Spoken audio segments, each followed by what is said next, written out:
دیکھنا عالم کو دیکھنا ہے، اور علی کو اگر دیکھیں تو کعبہ کو دیکھنا ہے۔ یہ پیغمبر کی مسلم حدیث ہے، یا علی انت فی امتی مثل کعبہ، اے علی تو میری امت میں مثل کعبہ ہے۔ سمجھے بات؟ تو ابھی تھوڑی تھوڑی بات آگے بڑھ رہی ہے۔ اب یاد رکھیں، ہم کسی کو مجبور نہیں کرتے کہ آپ حضور علی کو مانیں، کسی کو مجبور نہیں کرتے۔ یہ بالکل کبھی سوچے ہی نہیں کہ ہم کب کہتے ہیں کہ آپ علی کو مانیں۔ ہاں، ہم فقط رسول کو مانتے ہیں، علی کو، میرے جملے پہ غور فرمانا، ہم فقط علی کو مانتے نہیں ہیں، رسول کو مانتے ہیں۔ اب رسول نے اگر یہ کہا تھا من کنت مولا فہذا علی مولا، علی نے نہیں کہا، تھوڑا سا علی نے نہیں کہا، رسول نے کہا ہے، تو ہم رسول کا کہنا مان رہے ہیں۔ اگر علی یہ کہتے کہ میری یوم خندق ضربت جو ہے ثقلان کی عبادت سے افضل ہے تو تب مانتے، تو یہ علی کا مانتا ہوتا، لیکن علی نے نہیں کہا، رسول نے کہا ضربت علی فی یوم الخندق من افضل عبادت الثقلین۔ اگر حضور علی یہ کہتے کہ ہاں میں نے خیبر کو فتح کیا ہے، میں اللہ سے محبت کرتا ہوں، اللہ مجھ سے محبت کرتا ہے، ایسے کو میں جا رہا ہوں جو جرار ہوں، قرار ہوں، یہ علی نے اپنی زبان سے کبھی نہیں کہا۔ اگر علی نے نہیں کہا، رسول نے کہا، آج میں اس کو بھیج رہا ہوں جو جرار بھی ہے، قرار بھی ہے، اللہ اور اللہ کے رسول کو دوست رکھتا ہے جی، اور علی جو ہے وہ اور اللہ رسول اس کو دوست رکھتے ہیں۔ تو پھر حضور رزلٹ دے دوں، یہ جتنا بھی ماننا ہے یہ علی کا ماننا نہیں ہے، یہ رسول کا ماننا ہے۔ رسول منواتے گئے، ہم مانتے گئے۔ صلوات پہ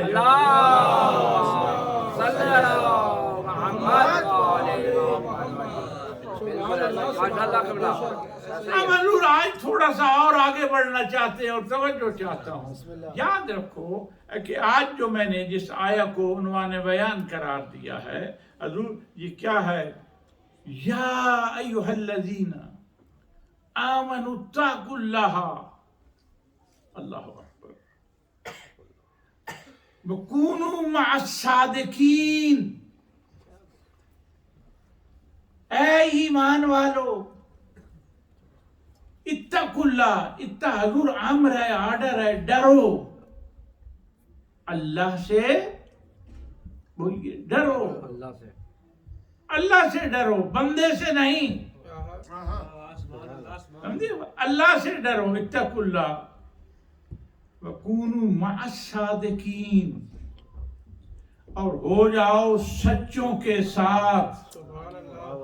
اب ایک اور میننگ بھی کر لیتے ہیں کہ ہو جاؤ سچوں کے ساتھ، یہ بھی میننگ ہو سکتے ہیں، ہو جاؤ سچوں میں سے۔ تو توجہ چاہتا ہوں، تھوڑا سا آپ کو بولنا پڑے گا میرے ساتھ، مضبوط بات عرض کر رہا۔ اب حضور دو چیزیں ہیں، ایک ہے صدق اور ایک ہے کذب۔ تعرف الاشیاء بازدادها، چیزیں پہچانی جاتی ہیں ضد کے ساتھ۔ اب میں نے کہا کذب کی کیا میننگ ہے؟ جھوٹ۔ اور صدق کہا، صدق کے میننگ کیا ہے؟ سچ۔ تو اب یاد رکھو کہ دو چیزیں آ گئی ہیں کہ صدق کی ضد کذب ہے، کذب کی ضد صدق ہے۔ اور یاد رکھو کہ صدق کذب سے پہچانا جائے گا اور کذب صدق سے پہچانا جائے گا۔ بات میں نے کہہ دی مگر تھوڑا سا ابھی پوشیدہ ہے۔ یاد رکھو جب تک کذب نہیں ہوگا صدق کا پتہ نہیں چلے گا۔ سمجھیے بات؟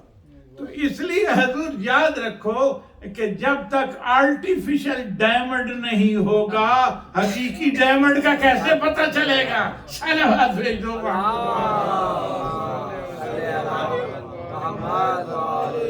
مگر حضور یہاں آرٹیفیشل ڈائمنڈ بھی ہے اور حقیقی ڈائمنڈ بھی ہے.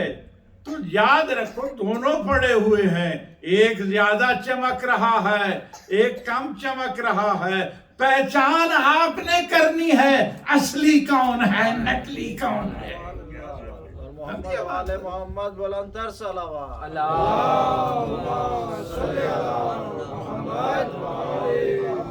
یہ آپ کے رحم و کرم پر ہے. کیوں؟ اس لیے کہ ہم نے آپ کو عقل دی ہے.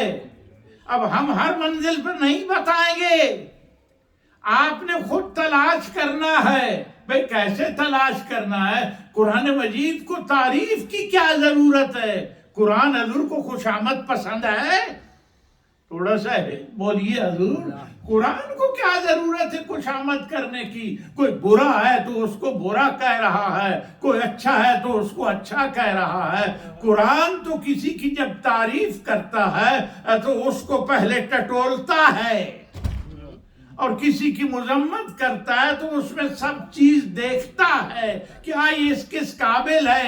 اس لیے حضور، اور وہ کہتا ہے کہ نہیں، میں کچھ بھی نہیں بتاؤں گا، میں صرف اس کی صفت بیان کر دیتا ہوں، برا کون ہے اچھا کون ہے. مگر عجیب بات ہے، قرآن نام نہیں لیتا، قرآن نام نہیں لیتا. برادران ایمان، یہ کیا بات ہے؟ ہاں مذمت کرتا ہے برے کی، اچھے کی تعریف کرتا ہے، مگر نام نہیں لیتا. تو اے برادران ایمان، تو عرض کریں گے کہ اے قرآن، پھر ہمیں کیسے پتا چلے اچھا کون ہے برا کون ہے؟ کہا تمہارے سامنے ہم دونوں پکچریں رکھ دیتے ہیں.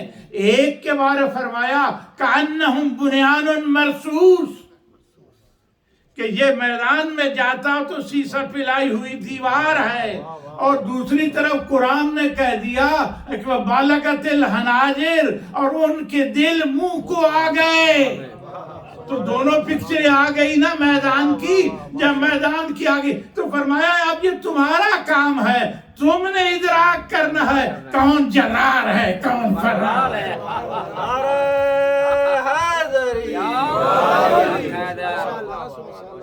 اب حضور سنیے، یہ آپ پر ہے برادران ایمان. یہ اس لیے اب فرمایا کہ الکذب، امام نے فرمایا، پیغمبر نے فرمایا الکذب مفتاح کل شر. اللہ اکبر اللہ اکبر. کذب جو ہے یہ کی ہے ہر برائی کی. کمال.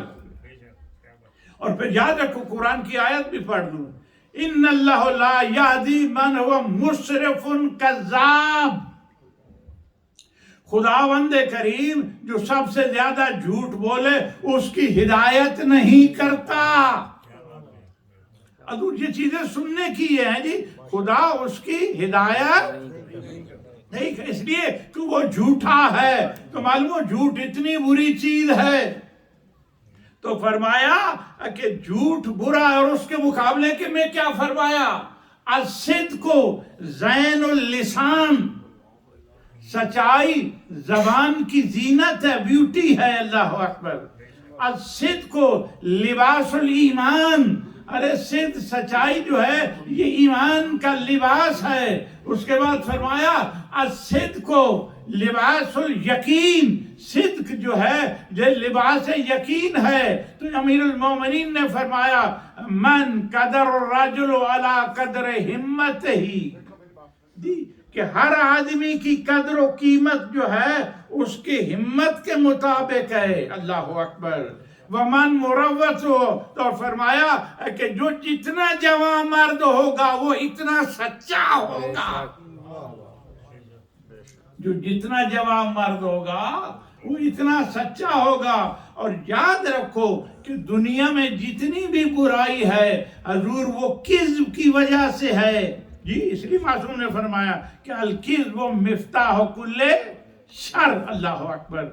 اب دیکھنا یہ ہے کہ قرآن کیا کہہ رہا ہے، یا ایھا الذین آمنوا اتقوا اللہ وکونوا مع الصادقین. اے پروردگار فرما رہا ہے کہ اے ایمان والو، اور یاد رکھو کہ قرآن مجید میں خداوند کریم ہر منزل پر کبھی طریقے سے بات کرتا ہے، اور اس کو سب سے زیادہ جو محبت ہے وہ حضور مومن سے ہے. یہ جتنی بھی چیزیں ہیں، مجلس ہے، یہ ایک بخشش کا ذریعہ ہے۔ حضور وہ چاہتا ہے کہ انسان بخشا جائے۔ استغفار بخشش کا ذریعہ ہے، نماز بخشش کا ذریعہ ہے، رمضان المبارک بخشش کا ذریعہ ہے، قرآن بخشش کا ذریعہ ہے، رسول بخشش کا ذریعہ ہے، آل بیت بخشش کا ذریعہ ہے۔ وہ چاہتا ہے کہ میرا بندہ جہنم میں نہ جائے، یہ سب بخشش کے ذریعے کو میرے نزدیک آئے۔ اسی لیے تو اقبال نے کہا ہے ہم تو مائل بکرم ہے، کوئی سائل ہی نہیں۔ ہم تو بخشنا چاہتے ہیں اللہ اکبر، مگر کوئی ہم پر ہمارے سامنے سائل تو بن کر آئے، ہم تبھی اس کی معاف کریں گے۔ وہ تو چاہتا ہے، بخشنا چاہتا ہے۔ اس لیے حضور اس نے کہا اے انسان یاد رکھ کہ تو اگر اچھی زندگی گزارنا چاہتا ہے، اس دنیا میں اپنا نام پیدا کرنا چاہتا ہے، حضور آپ بچے کو سکول میں کیوں بھیجتے ہیں؟ میں ایک حدیث کا جملہ کہہ رہا ہوں، اور ڈاکٹر صاحب نے مجھے ایک سبجیکٹ دیا تھا، وہ تو تھوڑا اس کے قریب شاید اینڈ پر میں جاؤں کیونکہ حالات ایسے ہیں، تو حضور جی عرض کر رہا ہوں حدیث پیغمبر ہیں، اب اس کو نوٹ کریں۔ اور میرے لیے بھی چیز نہیں تھی، آپ کے لیے بھی نہیں تھی۔ پیغمبر نے فرمایا الناقص ملعون۔ بولیے دوستو، داد دیجئے اس جملے پر، کیا پیغمبر نے فرمایا؟ پوری بات میں سمندر میں ڈال دی کہ پورا لپٹا ہوا الفاظ ہے جس میں پیغمبر نے سمندر کو کوزے میں بند کر دیا۔ یہ پیغمبر کا کلام ہے کہ ایزی بات کرتے ہیں حضور کی ذات، اور اس میں سمندر جو ہے حضور چھپا ہوا ہوتا ہے۔ اب آپ بتلائیے کیا فرمایا کہ ناقص ملعون، کہ ناقص شخص، اس سے وہ مراد نہیں جو نابینا ہے، اس سے وہ مراد نہیں جو لنگڑا ہے، اس سے وہ مراد نہیں جو اپانچ ہے، اس سے مراد کوئی اور چیز ہے جو کبھی بعد میں کھولوں گا مجالس میں۔ کہ ہاں یاد رکھو، انسان ہمیشہ چاہتا ہے کہ میں پرواز کی طرف جاؤں۔ آپ بچوں کو سکول میں کیوں بھیجتے ہو برادران ایمان؟ اس لیے کہ ہمارا بچہ ہو وہ منزل ارتقاء کی طرف جائے، بلندی کی طرف جائے۔ تو جب آپ یہ چاہتے ہیں بلندی کی طرف جائے، معصوم فرماتے ہیں کہ سب سے بڑی رکاوٹ جو بلندی کی طرف جانے میں انسان کے لیے ہے، اس کے نفس کے لیے ہے، اس کا نام جھوٹ ہے۔ اس کا نام جھوٹ ہے۔ اور یاد رکھو، جب مومن جھوٹ بولتا ہے، کوئی انسان جھوٹ بولتا ہے، تو ملک کو وہاں اس سے بدبو آتی ہے اور ملک وہاں سے بھاگتا چلا جاتا ہے۔ ارے یہ مومن ہو کر جھوٹ بول رہا ہے۔ امام سے پوچھا گیا کہ کیا مومن یہ غلطی کر سکتا ہے؟ امام نے فرمایا کر سکتا ہے۔ مومن یہ غلطی کر سکتا ہے؟ امام نے فرمایا یہ کر سکتا ہے۔ اور پھر عرض کی مولا مومن جھوٹ بول سکتا ہے؟ امام نے فرمایا مومن جھوٹ نہیں بول سکتا، اس لیے کہ جھوٹ بولنے سے مومن کی زبان میں بدبو پیدا ہوتی ہے، اور جب بدبو پیدا ہوتی ہے تو ملک ہٹ جاتا ہے۔ ایک صلوات پڑھ دو محمد۔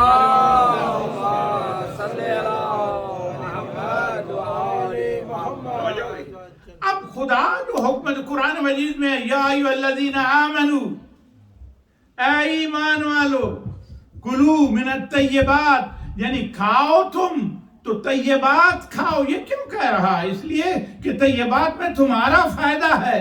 کبھی یہ کہتے ہیں یا ایھا الذین آمنوا استعینوا بالصبر والصلاۃ، اے ایمان والو نماز اور روزے سے مدد کرو۔ بھئی اسے کیا ضرورت ہے؟ آپ نہ پڑھیں۔ لیکن نہیں، فرمایا کہ اس میں تمہارا بینیفٹ ہے، اللہ کا کوئی بینیفٹ نہیں ہے، یہ یاد رکھے۔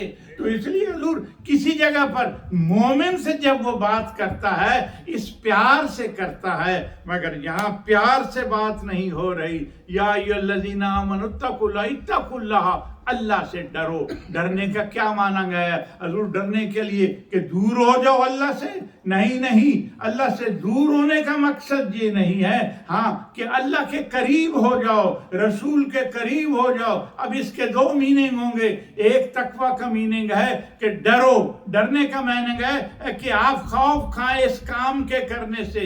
ایک تقوی کا میننگ ہے بچنا۔ کیا ہے؟ خدا فرماتا ہے کہ بچو۔ کس چیز سے بچو؟ ارے گندگی سے بچو، گناہ سے بچو، جھوٹ سے بچو جی. آپ بیمار ہیں تو صحت کے لیے اس کے لیے کام کرو. ارے اگر غلام ہے تو غلامی سے بچو.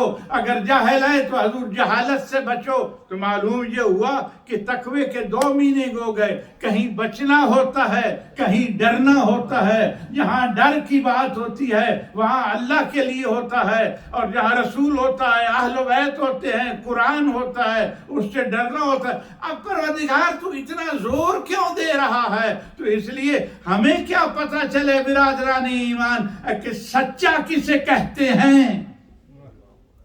توجہ ہوگی تو تھوڑا سا ہلاؤں گا آپ کو, مگر سمجھیے بات. سچا کسے کہتے ہیں؟ اب حضور کبھی آپ نے سچ دیکھا ہے؟ بتلائیے, بولیے بھائی. آپ نے اگر دیکھا تو بتا دے مجھے. آپ نے کبھی جھوٹ دیکھا ہے؟ جھوٹ کبھی مرتا ہی نہیں. کبھی مرتا ہوا دیکھا ہے؟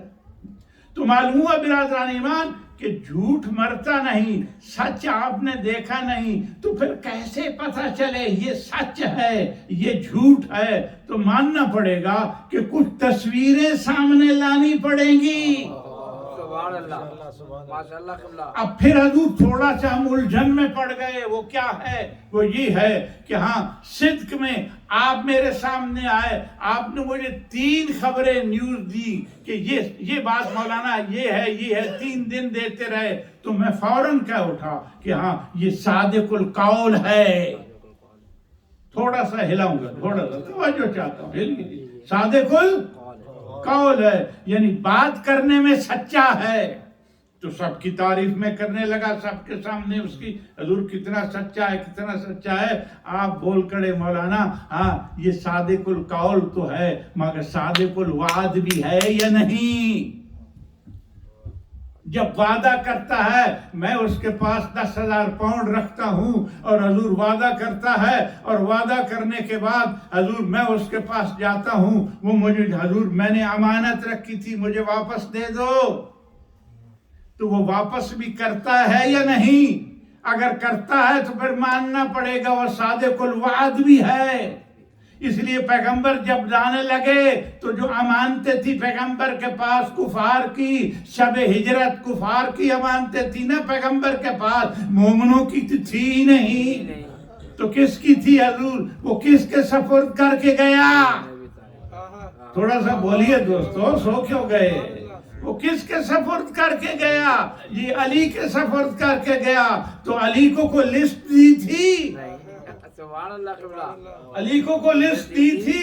تو اب حضور میں کیا کرتا؟ یہ بڑے بڑے ملک ہیں ماشاءاللہ ہیں نا, بڑے بڑے ملک ہیں, رچ ہیں, پاور ہیں حضور دنیا میں. تو حضور یہ کیا کرتے ہیں؟ جس کا مال بھی ہو وہ غصب کر لیتے ہیں کہ یہ ہمارا مال ہے. کیا حضور وہ صادق الوعد ہو سکتے ہیں؟ تھوڑا سا بولیے حضور, کیوں گر گئے؟ جی صادق الوعد ہو سکتے ہیں؟ نہیں. معلوم یہ ہوا کہ صادق القول تو ملتے ہیں, صادق الوعد نہیں ملتے.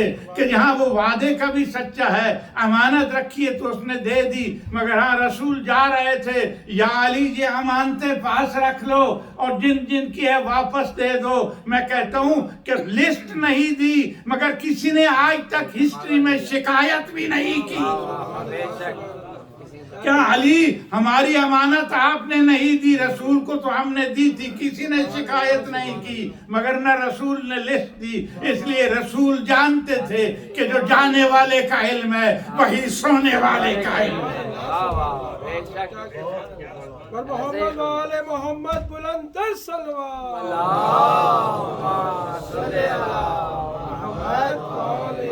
حضور میں کیسے پہچانوں آپ صادق القول ہیں صادق الوعد بھی ہیں؟ ہاں مان لیا کہ ماشاءاللہ کہ آپ امانت کی بھی حفاظت کرتے ہیں, میں نے حفاظت آپ کے سامنے رکھ دی اور آپ نے واپس دے دی, مشہور ہو گئے. لیکن یاد رکھو کہ ہاں اب دل میں بھی کچھ تصورات اٹھتے ہیں یا نہیں؟ دل میں اب ماننا پڑے گا کہ دل میں کتنا سچے ہیں. تو پھر صداقت کی 3 قسمیں ہو گئی نا, صادق القول بھی ہو, صادق الوعد بھی ہو, صادق القلب بھی ہو. قلب کتنا صاف ہے. ارے وہ کہہ رہا تھا نا آج جتنا مجھے شک پڑا ہے پیغمبر پر، ارے زبان سے تو نہیں کہہ رہا تھا، دل سے کہہ رہا تھا. ٹھیک ہے نا جی. تو پھر صادق الوعد بھی ہو، صادق اللسان بھی ہو، یعنی صادق القول بھی ہو، صادق القلب بھی ہو. تو اس لیے قرآن مجید نے، اسلام نے مومن کی 3 علامتیں لکھی ہیں. آ رہا ہو یہ مومن کی کیا علامتیں؟ فرمائے اقرار باللسان، زبان سے ادا کر رہا ہو، تصدیق کر رہا ہو. تصدیق بالجنان، ارے دل بھی مان رہا ہو کہ اللہ ایک ہے. جی اللہ ایک ہے. اور اس فرمایا کہ نہیں، اقرار باللسان اور تصدیق بالجنان وعمل بالارکان. اور حضور عمل سے بھی بتا رہا ہو، یاد رکھو عمل سے بھی بتا رہا ہو. میں پہلے بھی کئی دفعہ کہتا ہوں کہ یہ عمل جو ہے یہ فروٹ ہے. عمل کیا ہے؟ یہ فروٹ ہے. یاد رکھو میرے گھر میں ایک ایپل کا درخت تھا، پودا ہے. تو حضور 1 سال تو اس پر ایپل لگے مگر دوسرے سال نہیں لگے. تو میں نے دیکھا کہ اس میں خرابی، ہرا بھرا ہے حضور، پتے بھی ہرے ہیں، سرسبز و شاداب ہے. تو میں نے کسی کو بلایا جو ایگریکلچر کو جانتا تھا. انہوں نے کہا مولانا اس کی فاؤنڈیشن میں خرابی ہے. دوستو یاد رکھو کیا جملہ کہہ رہا ہوں، اس کی فاؤنڈیشن میں خرابی ہے. تو جب تک وہ دور نہیں ہوگی یہ پھل نہیں لائے گا. پھل جو ہے حضور وہ اینڈ ہوتا ہے. اس لیے جڑیں مضبوط ہو. قرآن نے کیا کیا؟ اصول دین، فروع دین. اصول پہلے ہے، فروع بعد میں ہے. اصول دین کیا ہے حضور؟ فاؤنڈیشن آف اسلام ہے، جڑیں ہیں. یاد رکھو جو نماز کا تارک ہوتا ہے، نماز نہیں پڑھتا، یہ نہ سمجھو کہ نماز میں لیزی ہے یا اس لیے نماز کو چھوڑ رہا ہے. اصل میں فاؤنڈیشن کا پرابلم ہے. نماز تو فروع ہے. صلوات بھیجو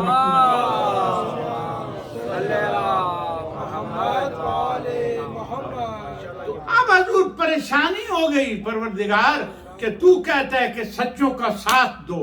اب ٹھیک ہے تو جب کہہ رہا ہے سچوں کا ساتھ دو تو ہم دیتے ہیں، آپ کا حکم مانتے ہیں، آپ سے ڈرتے ہیں.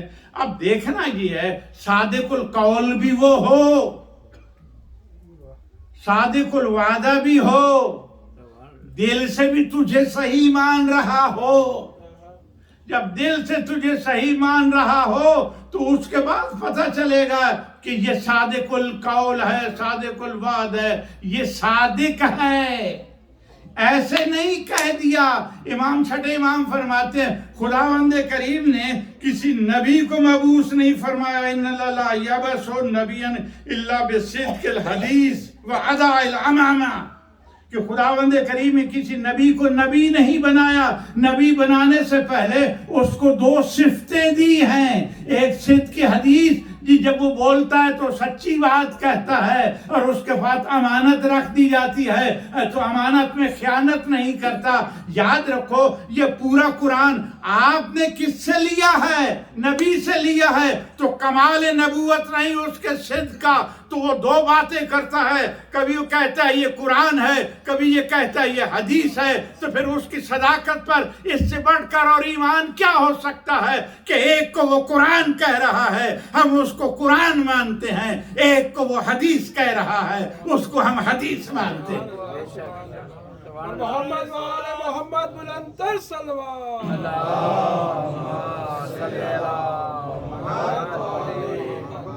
تو اس لیے حضور پریشانی آ گئی. تو پہلے زمانے میں تو ہوتا تھا الفابیٹ رٹا دیے جاتے تھے، الف با پا تا. لیکن ابھی زمانہ بدل گیا، اے بی سی جو ہے بولتے ہیں. حضور کیا کرتے ہیں؟ بورڈ پر ٹیچر نقشہ بناتا ہے. یہ با ہے، یہ آ ہے، یہ بی ہے، یہ اے ہے، یہ کے ہے. نقشہ بناتا ہے، اس میں حضور پھر فلنگ کرتا ہے، کلر ڈالتا ہے. بچہ اس کو دیکھ کے پہچانتا ہے یہ کے ہے، یہ جی ہے، یہ جی ہے، یہ وہ ہے. ابھی سسٹم بدل گیا نا. تو اب یاد رکھو کہ کیسے پتہ چلے کہ تو حکم دے رہا ہے سچوں کے ساتھ ہو جاؤ؟ ہمیں کیا پتہ ہے کون سچا ہے کون سچا نہیں ہے؟ مگر یاد رکھو دوستو، جب اس نے پکچر دے دی، جب اس نے لسٹ دے دی، اس نے طریقہ بھی بتا دیا، پھر یاد رکھو جس کو خدا سچا کہہ رہا ہو تو حضور اس کے قول پر بھی یقین ہے، اس کے فعل پر بھی یقین ہے، اس کے دل پر بھی یقین ہے، کیونکہ وہ عالم الغیب ہے۔ ہم دل کی بات کو نہیں سمجھتے، وہ غیب کو سمجھ کر بتا رہا ہے کہ ہاں یہ لوگ ہیں جن کو میں سچا کہہ رہا ہوں، اس کو فالو کرتے جلاؤ، جنت تمہاری خدمت میں حاضر ہوتی چلی جائے گی۔ اب بھی مجھے کیا معلوم کہ وہ کون ہے؟ ہم چاہتے ہیں کہ وہ بندے اگر گھر میں بیٹھے رہیں تو پھر بھی بات نہیں بنے گی، اور حضور اگر وہ چھپ کر کہتے ہیں کہ ہم سچے ہیں پھر بھی بات نہیں بنے گی۔ پروردگار تو ہی انہیں سامنے لا، ہم دیکھ لیں، دیکھنے کے بعد پھر فیصلہ کر دیں گے کہ کون سچا ہے کون جھوٹا ہے۔ یاد رکھو جب پیغمبر مکہ سے مدینہ آئے تو مدینہ میں جو بھی تھے، مشرک بھی تھے، سب لوگ تھے، اور قرآن مجید کی جب یہ آیت نازل ہوئی جس کو کہتے ہیں سورہ قل هو اللہ احد اللہ الصمد لم یلد ولم یولد ولم یکن له کفوا احد، تھوڑا سے اس پوائنٹ پر غور کریں، یہ بتلائیے کہ حضور یہ کیا بتلا رہی ہے کہ ہاں نہ اس نے کسی کو جنا ہے، نہ اس نے کسی کو جنا ہے، نہ اس کو کسی نے جنا ہے، تو یہ کیا بات ہو گئی؟ حضور یہ انکار ہو رہا ہے نا، تو جب انکار ہو رہا ہے تو یہ زد کس پہ پڑ رہی ہے؟ میں ایک بات یہاں کہتا ہوں اور آپ سب مخالفت شروع کر دیتے ہیں۔ تو حضور کیا ہوا کہ جب یہ سورہ نازل ہوا سورہ قل هو اللہ احد، تو پیغمبر نے فرمایا، لوگوں نے پوچھا کہ آپ کا خدا جو ہے وہ کیسا ہے؟ تو فرمایا قل هو اللہ احد، احد ہے اللہ الصمد جی۔ اس کے بعد فرمایا کہ ہاں نہ اس کا کوئی باپ ہے نہ وہ کسی کا کوئی باپ ہے، تو حضور کون کہتا تھا یہ ابن اللہ ہے؟ تھوڑا سا بولیے، کون کہتا ہے؟ آج تک چل رہا ہے نا یہی سلسلہ، جب چل رہا تو علاقہ نجران کے کل لوگ جو تھے انہوں نے یہ سورہ کو جب دیکھا اور سنا تو وہ ہلنے لگے کہ یہ تو ہم پر چوٹ ہے، جب ہم پر چوٹ ہے تو ہم جاتے ہیں دربار رسالت میں۔ بات میں نے شروع کر دی۔ آپ ان ہستیوں کو دیکھ لیں جن کو خدا صادق کہہ رہا ہے۔ اب خدا دکھا رہا ہے، اب جب دکھا رہا ہے تو پھر خدا کے لیے یا ایسے بندے لاؤ ہم مان لیں گے، میں سب سے پہلے مانوں گا، اللہ اکبر، ان کے مقابلے میں لے آؤ کہ جن کو خداوند کریم نے سچا کہا ہو۔ ہلیے دوستو، تھوڑا سا ہلیے، تھوڑا سا ساتھ دیجیے۔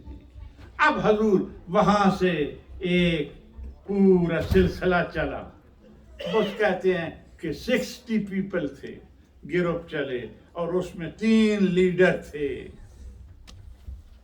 آئے کہاں؟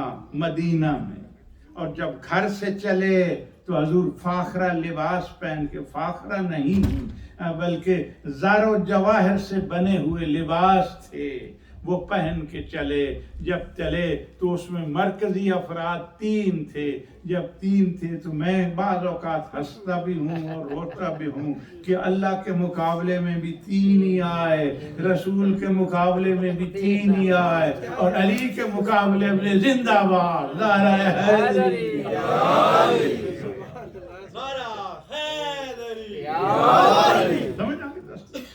اب حضور جب وہ آئے تو کس شان سے آئے، مدینہ میں آئے۔ جب مدینہ میں آئے تو بات لطف والی چل رہی ہے، سنیے دوستو۔ آئے تو حضور مسجد مدینہ میں ہیں،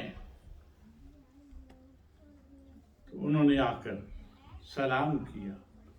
جب سلام کیا تو اللہ اکبر، پیغمبر نے رخ ادھر پھیر لیا۔ اب آپ ہی بتلائیے یہ اخلاق کے منافی ہے یا نہیں ہے؟ تھوڑا سا ہلیے، بولیے، ہے یا نہیں؟ انہوں نے کہا شاید اتفاق ہو گیا ہے، پھر وہ ادھر انہوں نے رخ پھیر لیا، جب ادھر پھیر لیا، ادھر سے آئے تو انہوں نے ادھر پھیر لیا، جب ادھر سے آئے تو اب حضور فرمائیے کہ اب کوئی شک کی گنجائش رہی؟ اب تو معلوم ہے کہ جان بوجھ کے ہمیں اگنور کر رہے ہیں، اور یہ سب سے بڑی بد اخلاقی ہے۔ اب وہ سامنے آئے تو پیغمبر نے پھر ادھر رخ پھیر لیا، تو وہ مسجد سے نکل گئے۔ جب مسجد سے نکل گئے، توجہ میری طرف رہے، مسجد سے نکل گئے تو انہوں نے کہا بھائی اب رہا کہ جو تعریف پیغمبر ہے کہ وہ تو اخلاق کے مالک ہیں، وہ تو عظمت کے مالک ہیں، وہ ایسا رسول آیا ہے، وہ ایسی شخصیت آئی ہے، تو اب حضور وہ مشاہدہ سامنے ٹک نہیں رہا تھا، انکار نہیں ہو رہا تھا، جو رسول کا وزن ہے ان کے ذہن میں بیٹھ چکا ہے، مگر دیکھا کچھ ہے، سنا کچھ ہے۔ اب حضور جب آئے تو انہوں نے کہا کہ کوئی جو رسول کے مزاج کو جانتا ہے اس سے ہی پوچھ لیں، اب اتنا سفر کر کے آئے ہیں، ان سے ملیں۔ تو سب سے پہلے جو شخصیت ملی وہ حضرت ابوبکر صدیق ملے۔ لوگوں نے کہا یہ رسول کے سسر ہیں، رسول کی بیٹی ان کے گھر ہے، یہ رسول کے بہت نزدیک ہیں۔ حضور ہسٹری کی بات عرض کر رہا ہوں، مذاق نہیں کر رہا۔ تو انہوں نے پوچھ لیا کہ اے حضرت ہم آئے ہیں رسول سے ملنے اور انہوں نے ہمارے ساتھ یہ سلوک کیا، آخر اس کی وجہ کیا ہے کہ ان کا اخلاق کیسے؟ انہوں نے کہا نہیں کہ پیغمبر کا اخلاق عظیم ہے، وہ اخلاق کے مالک ہیں، ساری دنیا ان کی اخلاق کی تعریف کرتی ہے، تو پھر کچھ کیجئے۔ فرمایا مجھے سمجھ نہیں آ رہی ایسا کیوں ہوا؟ دوستو ہلیے۔ اب حضور پریشان ہو گئے، جو گھر کا ساتھی ہے، جو سسر ہے، جب حضور وہی مزاج رسالت کو نہیں سمجھتا تو کون سمجھ گا؟ پھر حضور کیا ہوا کہ آگے چلے بھی کسی اور اچھے آدمی سے پوچھ لیں، تو آگے حضرت عمر خطاب مل گئے، یہ ہسٹری کی بات ہے۔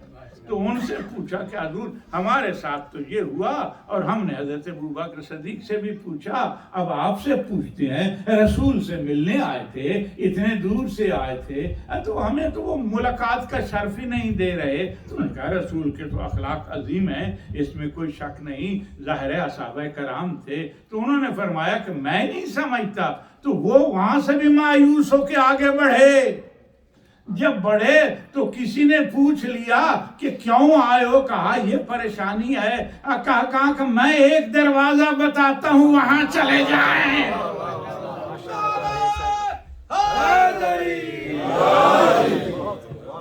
میں ایک دروازہ بتاتا ہوں، وہاں جا کر دیکھ لیں۔ اب حضور دیکھ لیں، وہاں چلے۔ جب چلے تو وہاں ایک شخص گھر سے نکلتا ہے جو پھٹا لباس پہنے ہوئے امیر المومنین کہلا رہا ہے۔ کیسے آنا ہوا؟ حضور یہ آنا ہوا تو پوچھا کہ اے علی ابن ابی طالب، ہم رسول سے ملنے آئے ہیں، ہمارے ساتھ یہ ہوا ہے، آپ ہی کچھ بتا دیجئے۔ تو امیر المومنین نے فرمایا کہ نہیں، رسول کے تو اخلاق ایسے ہے، میری سمجھ میں نہیں آئی۔ تو فوراً امیر المومنین نے سر جھکایا، اور جھکانے کے بعد اتنا دیکھا، فرمایا آپ رسول کی خدمت میں گئے تھے؟ جی گئے تھے، ہم تو اتنے وقت ہو گیا، دن ہو گئے۔ تو فرمایا کہ اسی لباس میں گئے تھے جس پر گولڈ اور چاندی بنی ہوئی ہے۔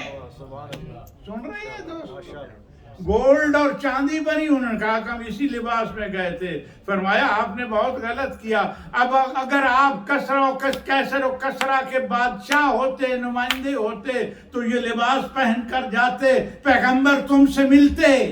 تم ہو رہب، دین کے لیے رہب ہو، مولوی ہو، تو آپ ایسے لباس میں نہ جائیں، ارے لباس بدل کر جائیں۔ جو راہب پہنتے ہیں، جو سادہ لباس ہوتا ہے، وہ دربار رسالت ہے۔ تو انہوں نے چونکے اور اتنا کہہ دیا کہ یہ بھی کر کے دیکھ لیتے ہیں، یہ بھی کر کے دیکھ لیتے۔ اب جیسے گئے تو حضور عظمت ہو رہی ہے، پیغمبر نے اٹھ کے استقبال کیا، نہ رخ ادھر کیا نہ ادھر کیا. تو برادران میں ایک جملہ کہہ دوں، داد ملے گی کیا؟ جو زمانہ رسالت میں موجود ہے، زندہ ہیں، جو مزاج رسالت کو نہیں سمجھتے، وہ بعد رسول کے نظام رسالت کو کیا سمجھے؟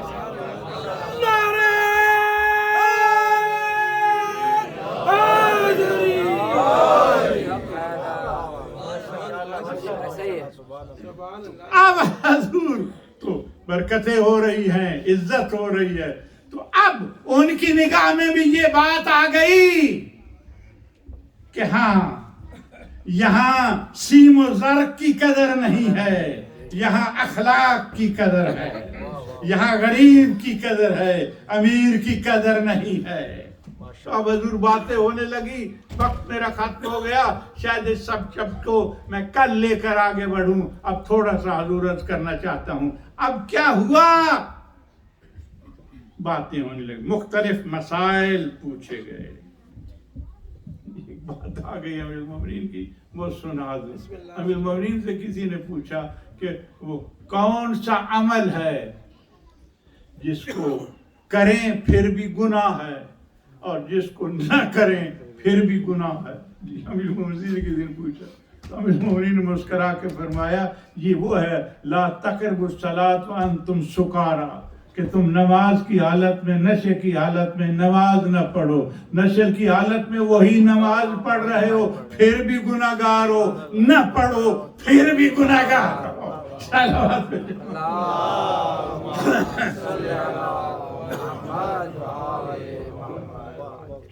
اب اس کے بعد حضور کیا ہوا؟ باتیں ہوئیں. جب باتیں ہوئیں تو مختلف مسائل پوچھے گئے، اور اس کے بعد انہوں نے ہمت کی. جب ہمت کی تو کہنے لگے کہ آپ کا حضرت عیسیٰ کے بارے کیا خیال ہے؟ اس کنٹری میں رہتے ہیں اور ماشاءاللہ پڑھتے بھی ہیں، سنتے بھی ہیں، تو ان کے بارے آپ کا کیا نظریہ ہے؟ تو پیغمبر نے پوچھا آپ کا کیا نظریہ ہے؟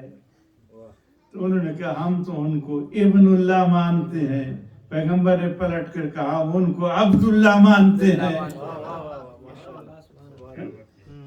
اب جناب باتیں ہونے لگی. جب باتیں ہونے لگی تو کہا کہ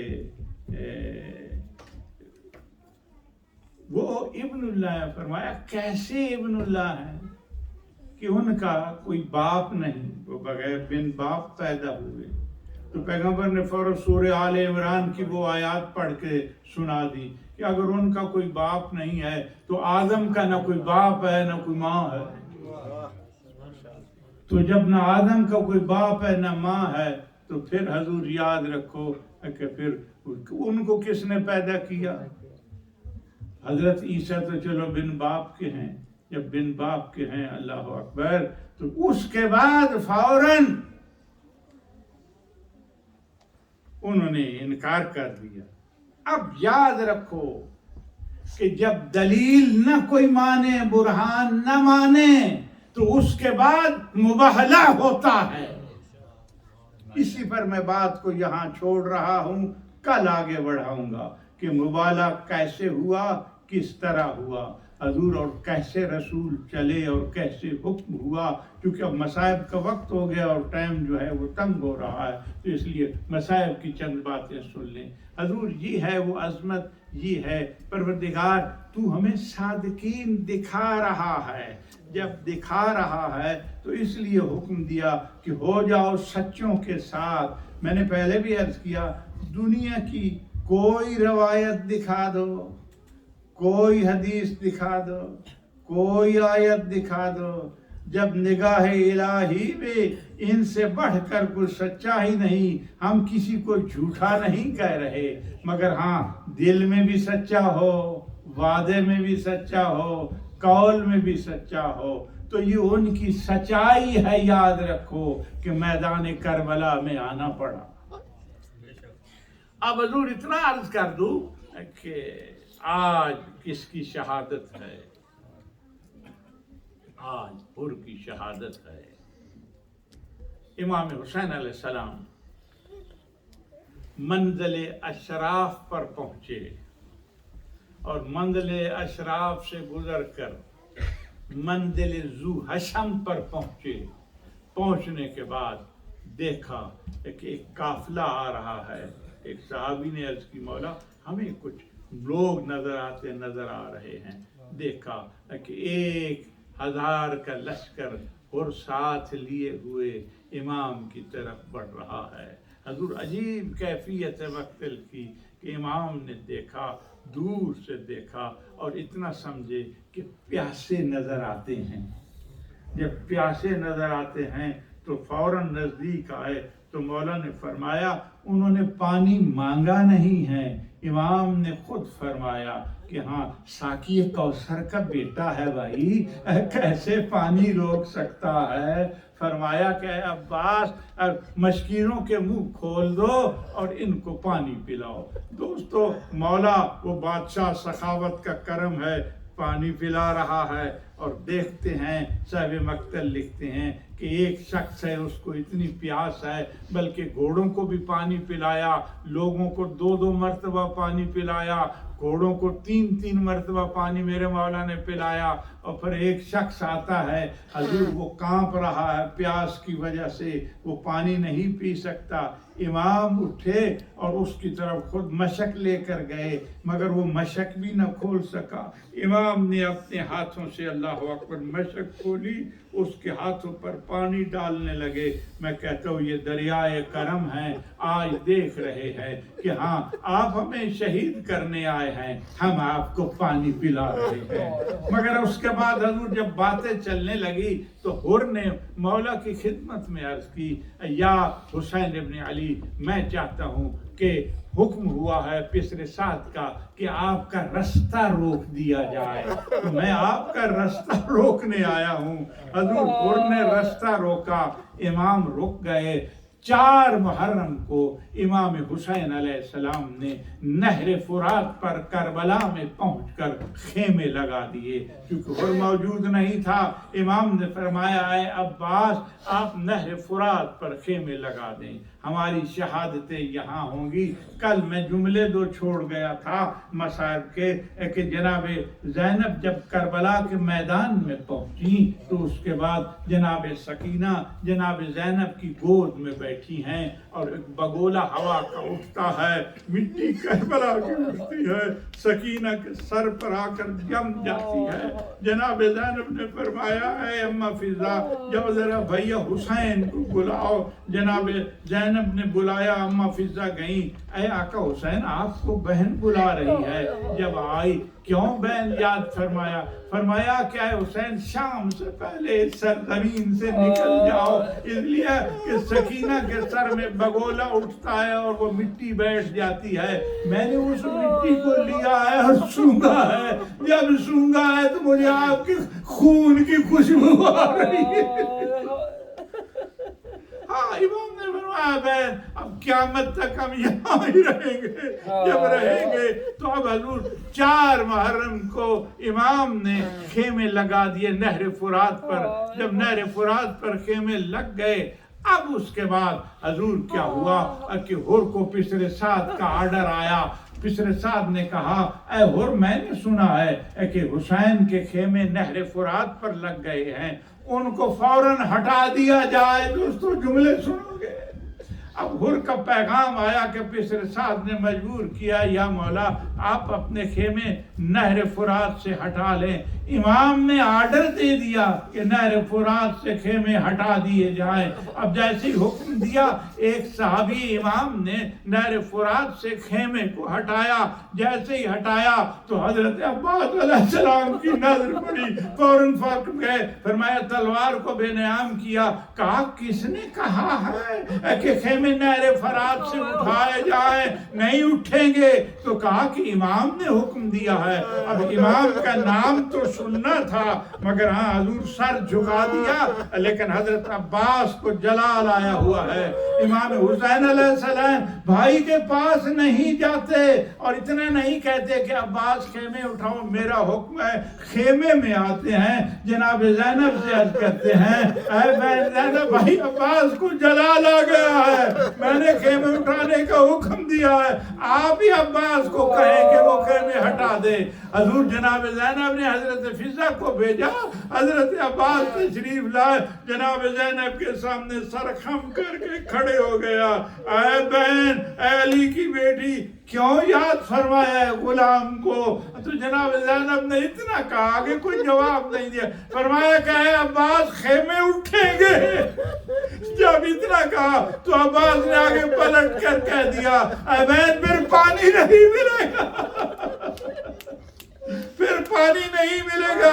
مگر ہاں بات یاد رکھو، میں بھی جانتی ہوں، مگر اگر جنگ پانی پر ہوئی تو دنیا کہے گی یہ تو جنگ پانی پر تھی، ہم پانی کے لیے لڑنے نہیں آئے، ہم دین کے لیے لڑنے آئے ہیں۔ جناب عباس نے فوراً حکم کی تکمیل کی اور خیموں کو اٹھا دیا گیا۔ جب خیموں کو اٹھا دیا گیا برادران ایمان، اب 5ویں محرم گزری، 6ٹی 7ویں پر پانی بند ہو گیا۔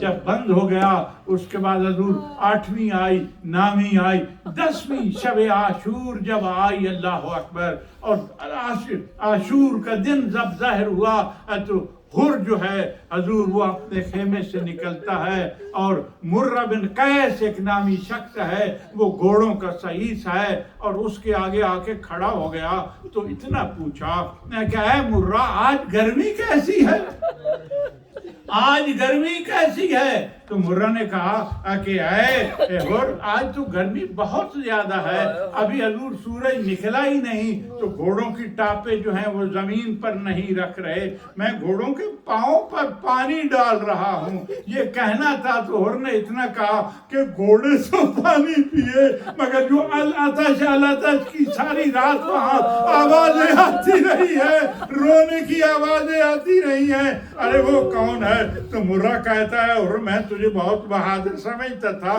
یہ تجھے کیا ہو گیا ہے؟ اس نے کہا مجھے کچھ نہیں ہوا، آج میں 2 دن سے ایک خبر سن رہا ہوں، یا حر ابشر بالجنہ، اے حر تجھے جنت کی بشارت ہو۔ تو میں سمجھا یا یزید کی طرف سے تو جنت نہیں ہے، حسین کی طرف سے ہے، اور میں حسین کی طرف جاتا ہوں، آج جانا چاہتا ہوں۔ اور حضور گھوڑے پہ سوار ہوا اور اس کے بعد بیٹے کو بلایا، شہزادے کو بلایا، اے میرے بیٹے میں تو حسین کی طرف جا رہا ہوں، آپ کی کیا مرضی ہے؟ جوہر کے بیٹے نے کہا بابا جہاں آپ جائیں گے میں بھی وہاں ہی جاؤں گا۔